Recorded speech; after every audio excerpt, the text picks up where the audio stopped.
Okay, so I'm Chi with my husband Simon, and he is going to do the Belgian waffle ride on his mountain bike.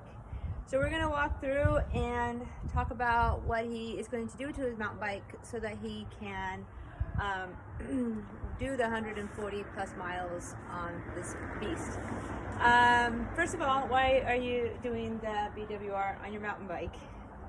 I'm doing this BWR on the mountain bike in memory of Kevin Lentz, one of our former teammates who passed away after a hit and run last year. And this is in his memory, and all the proceeds for the mountain bike category go to his wife. So that's why I've signed up for the mountain bike version of this 140-mile behemoth ride. And have you ever done the BWR? Never. Are you scared? Yes, especially because I'm doing it on a mountain bike. Okay, so what are the things that you think about for doing this on a mountain bike? What are the things that you are trying to accomplish? Okay, so when I'm thinking about doing a mountain bike version of the BWR, I have three things on my mind. Number one is weight. Okay. Number two is the tire choice, and number three are the gears. So bearing in mind that the BWR is a lot of gravel stroke mountain bike riding and road, to get a mountain bike ready for the BWR, you have to consider those three things quite carefully. Okay, and how much does your bike weigh? This bike with the saddlebag is a little over 21 pounds. And would you want to make it any lighter? I'd love to, but I think that's as good as I can do with this bike. Yep. I've got a few different choices of mountain bikes in the garage. I've chosen to do the BWR on my hardtail for obvious reasons.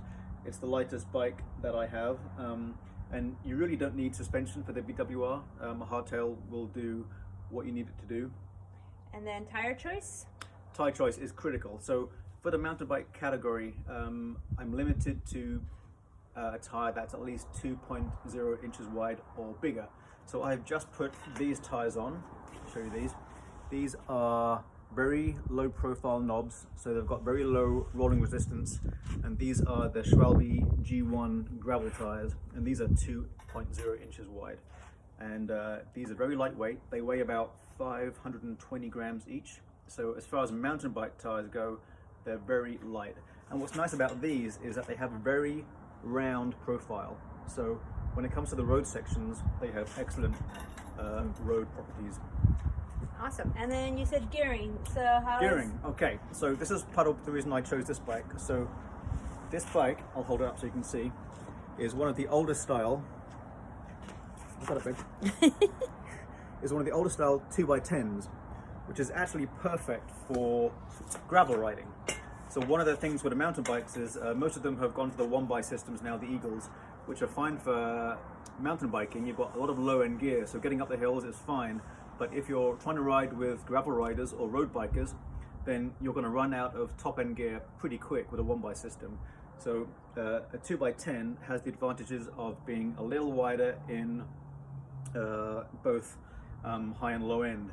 And with the 2x, I've got a 39/26 on the front and a 11/36 on the back, I think. So I can hang with the roadies on this bike when it comes to the road sections. So this is going to be a perfect setup for the BWR. Yeah, it looks pretty fast. Any suggestions for other people who are either doing it in Lentz's honor, or maybe they are doing the BWR and just only have a mountain bike? What would you recommend for them? If you've only got one mountain bike and you want to do the BWR, then assuming you're not going to change your drivetrain, then change your tires. As I said, for this category, we have to be at least 2 inches wide. I'd recommend these, or a set of very lightweight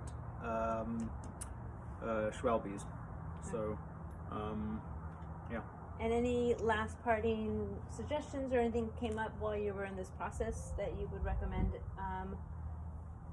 for anybody doing this ride? I've never done the BWR before. I'm not sure what the feed and aid stations are going to be like. So I'm going out to be fully self-sufficient. I've got my tools, my saddlebag here with spare tubes. Oh, critical, tubeless setup. Have to be tubeless for the BWR. Absolutely, yeah. There are a lot of goat heads out there and they'll ruin your ride. So set yourself up tubeless with fresh sealant. Don't make that mistake. I've got CO2, a spare tube, some tools, and 2 water bottle cages. Awesome. So All right. I think, and we're just for good the to go. record, the stations are very well equipped, so you don't need to carry as much food and Okay. water.